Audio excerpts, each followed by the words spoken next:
স্বাগত দীপ্ত সংবাদে, সাথে আছে আমি কাজী আসিফুজ্জামান। শুরুতেই আন্তর্জাতিক প্রসঙ্গ। যুদ্ধ বন্ধের লক্ষ্যে যুক্তরাষ্ট্র ও ইরানের মধ্যে প্রাথমিক চুক্তি সই হয়ে গেছে, এমনটাই জানালেন যুক্তরাষ্ট্রের প্রেসিডেন্ট ডোনাল্ড ট্রাম্প। বিশ্বের বড় অর্থনীতির দেশগুলোর জোট G7 শীর্ষ সম্মেলনে যোগ দিতে সোমবার ফ্রান্সে পৌঁছানোর পর সাংবাদিকদের তিনি এই কথা জানান। বলেন, চুক্তিতে স্বাক্ষর করা হয়েছে এবং হরমুজ প্রণালী এরই মধ্যে আংশিকভাবে খুলে দেওয়া হয়েছে। ট্রাম্প আরও জানান, ইরান কোনোভাবেই পারমাণবিক অস্ত্রের মালিক হবে না। তেহরান প্রতিশ্রুতি পূরণ না করা পর্যন্ত কোনো নিষেধাজ্ঞা শিথিল করা হবে না। চুক্তির বিষয়ে তেহরানের পক্ষ থেকে এখনও কিছু জানানো হয়নি।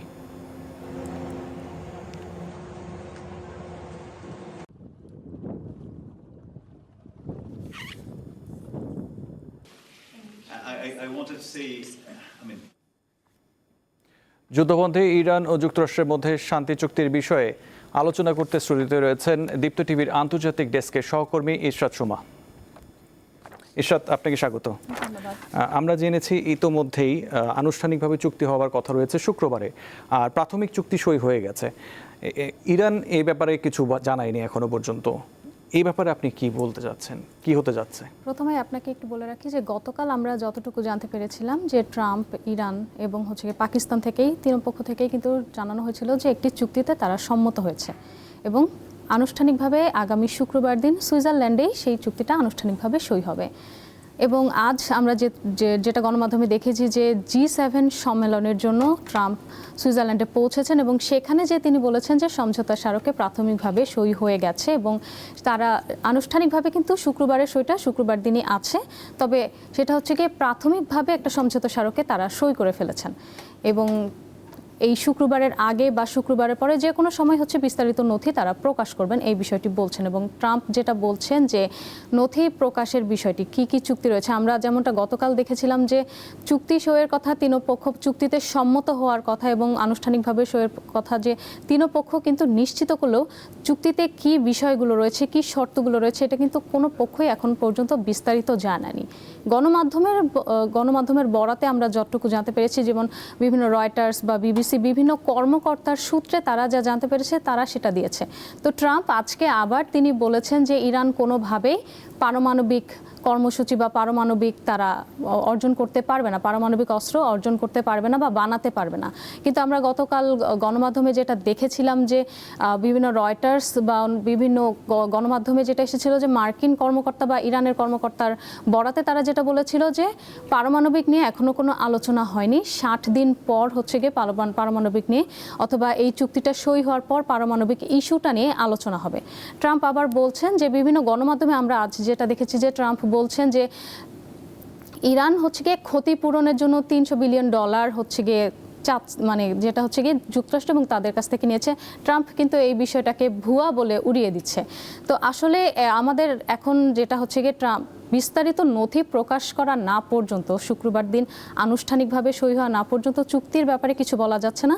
তবে এবার এইটুকু বলা যাচ্ছে যে চুক্তিতে এবার ইরানও রাজি হয়েছে এবং চুক্তিটা হওয়ার সম্ভাবনা 90%।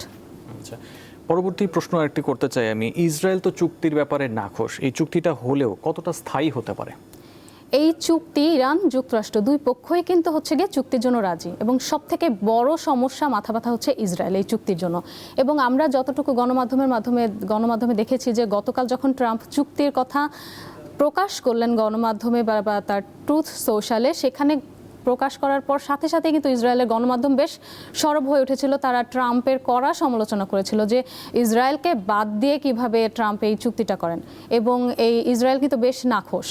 এই চুক্তি যদি হয়, নেতানিয়াহুর ক্যারিয়ার বা নেতানিয়াহুর রাজনৈতিক ক্যারিয়ারও কিন্তু অনেকটা বিপদে পড়ে যাবে। ইসরায়েল শুরু থেকেই বলে আসছে এবং ইসরায়েল কিন্তু বলছে যে এই চুক্তি গিয়ে ইসরায়েলের জন্য কৌশলগত পরাজয়। তারা ট্রাম্পকে বেশ কড়া সমালোচনা করছেন এবং আপনি যেটা বলছেন যে এই চুক্তি কতটুকু স্থায়ী হতে পারে, এই বিষয়টা একদমই অনিশ্চিত। যেমন চুক্তিতে ইরানের সবার প্রথম যে শর্তটা রয়েছে, লেবানন সহ সব ফ্রন্টে সামরিক অভিযান বা যুদ্ধ বন্ধ করতে হবে। কিন্তু আমরা দেখেছি যে এবং গতকালও বা আজও কিন্তু লেবাননে ইসরায়েল হামলা চালিয়েছে।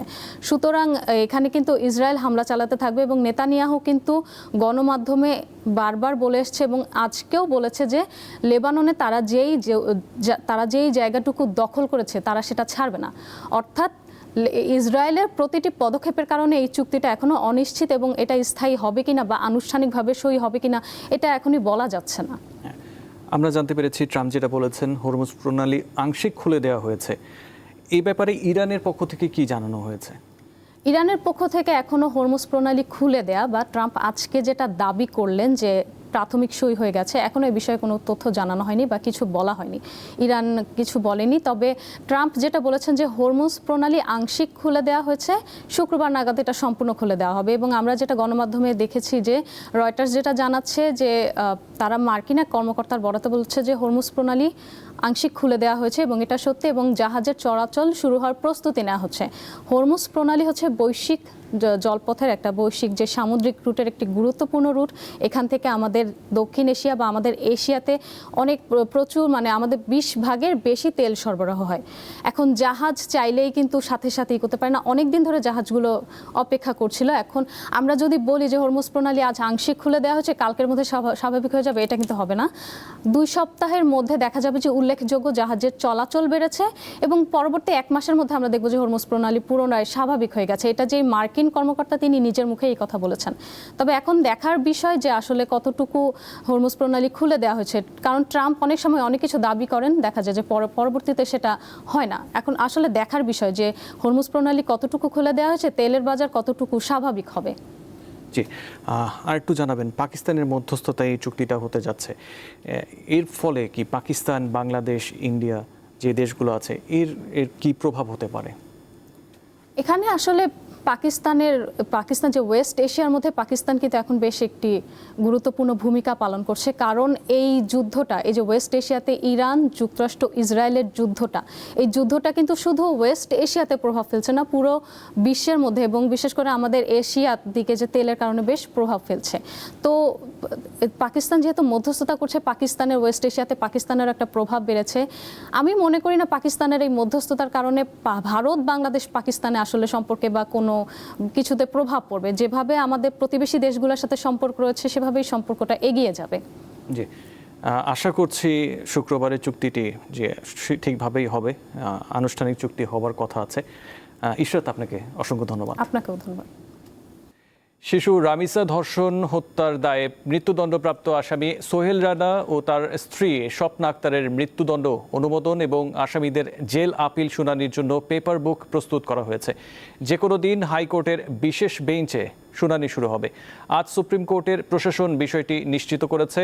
14 জুন বিচারপতি ফসফিদেব চক্রবর্তী ও বিচারপতি কে এম রাশেদুজ্জামান রাজার বেঞ্চে মামলার কার্যক্রম শুরু হয়। ওই দিন মৃত্যুদণ্ডের রায়ের বিরুদ্ধে সোহেল রানা ও তার স্ত্রী স্বপ্নার জেল আপিল শুনানির জন্য গ্রহণ করে আদালত। 19 মে পল্লবীতে 8 বছরের শিশু রামিসাকে ধর্ষণ ও হত্যা করা হয়।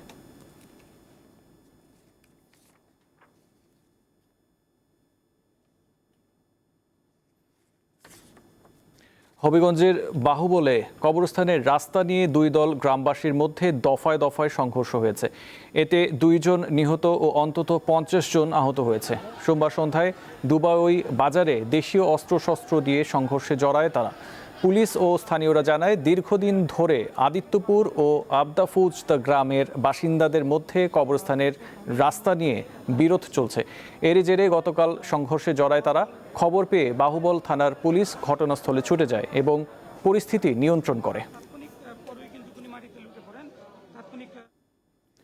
কুড়িগ্রামে নদ নদীর পানি বৃদ্ধি পাওয়ায় ব্রহ্মপুত্র, ধরলা, দুধকুমার ও তিস্তার ভাঙন শুরু হয়েছে।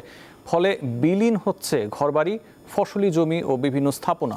ভাঙনের শিকার পরিবারগুলো মানবেতর জীবনযাপন করছে।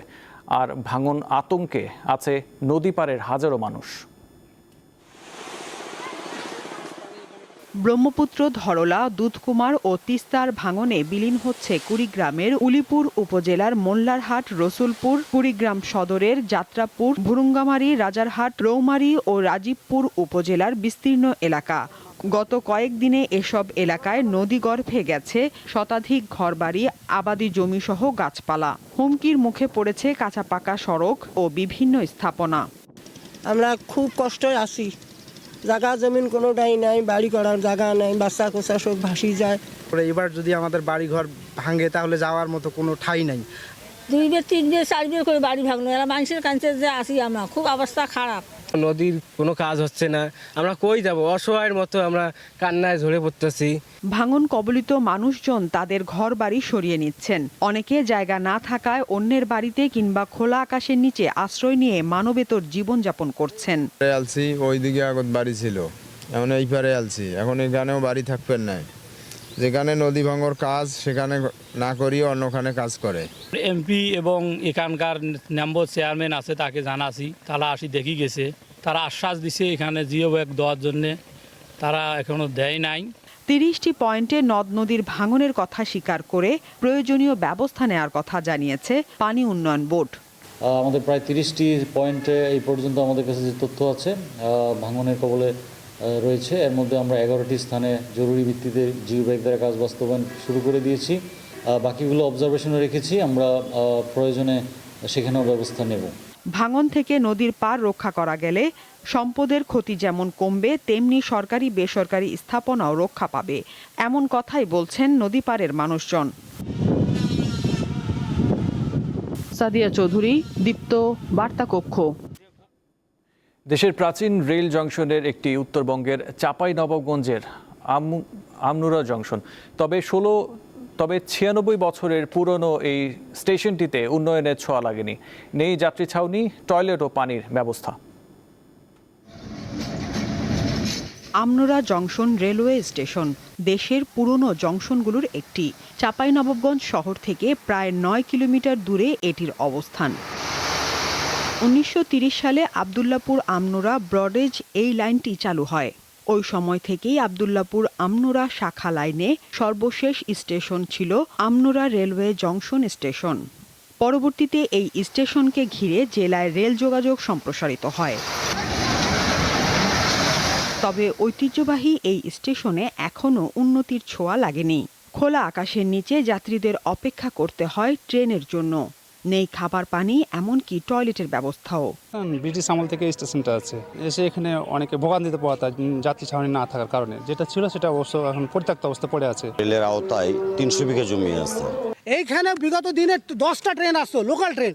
বর্তমানে 10 টাকা একটা ট্রেন আসে না। তো কোনো ছাউনি নাই, কোনো থাকার জায়গা নাই, সব পানি পড়ে, মানুষ খালি কষ্ট পায়। টয়লেটের প্রয়োজন হলে ভালো একটা টয়লেটের ব্যবস্থা নাই। এই স্টেশন থেকে ত্রিমুখী রেলপথের একটি রাজশাহী, একটি চাঁপাইনবাবগঞ্জ শহর এবং আরেকটি গেছে রহনপুর হয়ে ভারতের সিঙ্গাবাদ রেল বন্দরে। এই স্টেশন দিয়ে দিনে আপ ডাউন মিলিয়ে 8টি ট্রেন চলে। এই লাইনে ঢাকাগামী আন্তনগর ট্রেনের দাবি যাত্রীদের। মোস্তাপুর, আমনুরা, নাচল এই সকল জায়গা থেকে রাজশাহী গিয়ে সেই ট্রেনগুলো ধরা লাগে। অনেক সময় টিকিট কাটা থাকে, আমরা সময় মতো গিয়ে দেখা যাচ্ছে সেই ট্রেন ধরতে পারি না, আমাদের সেই টিকিটটা সম্পূর্ণ নষ্ট হয়। এই আন্তনগর ট্রেনের খুব প্রয়োজন, যেখান থেকে আমরা লং দূরত্বে বা দীর্ঘ পথ যেতে পারি। রেলের দিক থেকে ঊর্ধ্বতন কর্মকর্তাকে বারবার জানানো আছে এবং তারা ইতিপূর্বে বেশ কয়েকবার এটার মাপযোগ নিয়ে গেছে, প্রক্রিয়াধীন অবস্থায় আছে। ঐতিহ্যবাহী আমনুরা জংশন স্টেশনে দ্রুত যাত্রী ছাউনি সহ অন্যান্য সুবিধা নিশ্চিত করার দাবি স্থানীয়দের।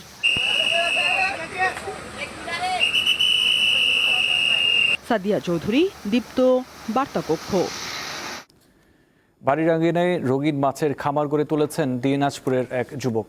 তিনি প্রতি মাসে আয় করছেন 50 থেকে 60 হাজার টাকা। বর্তমানে রাকিবের খামারে 20 প্রজাতির রঙিন মাছ রয়েছে।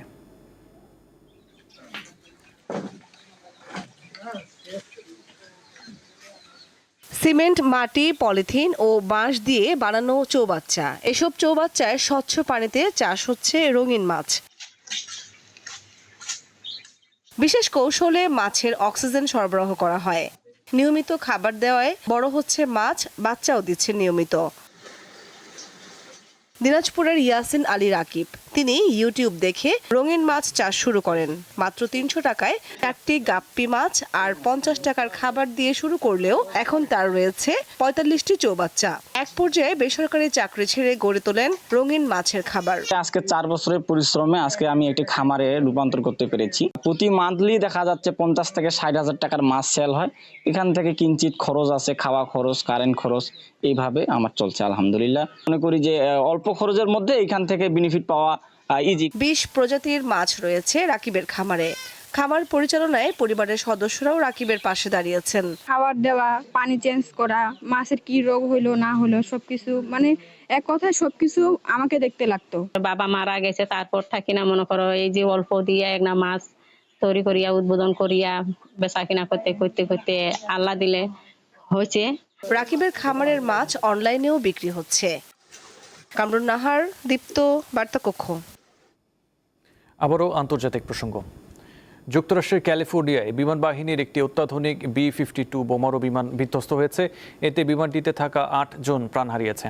স্থানীয় সময় সোমবার বেলা 11:20 দক্ষিণ ক্যালিফোর্নিয়ার এডওয়ার্ডস বিমান ঘাঁটি থেকে উড্ডয়নের কিছুক্ষণ পরেই বিমানটি বিধ্বস্ত হয়। সামরিক বাহিনী জানিয়েছে বিমানটি একটি নিয়মিত পরীক্ষামূলক মিশনে ছিল এবং দুর্ঘটনার পর সেটিতে আগুন ধরে যায়। B-52 একটি দীর্ঘ পাল্লার কৌশলগত বোমারু বিমান, যেটি পারমাণবিক ক্ষেপণাস্ত্র বহনে সক্ষম। সম্প্রতি ইরানের বিরুদ্ধে যুদ্ধে এই বিমান ব্যবহার করে হামলা চালিয়েছে যুক্তরাষ্ট্র। এই ছিল এখনকার মতো। পরবর্তী সংবাদ 2টায় দেখার আমন্ত্রণ রইল। এছাড়াও তথ্য বিনোদনের খবর পেতে চোখ রাখুন দীপ্ত টিভির ডিজিটাল প্ল্যাটফর্মগুলোতে। ধন্যবাদ।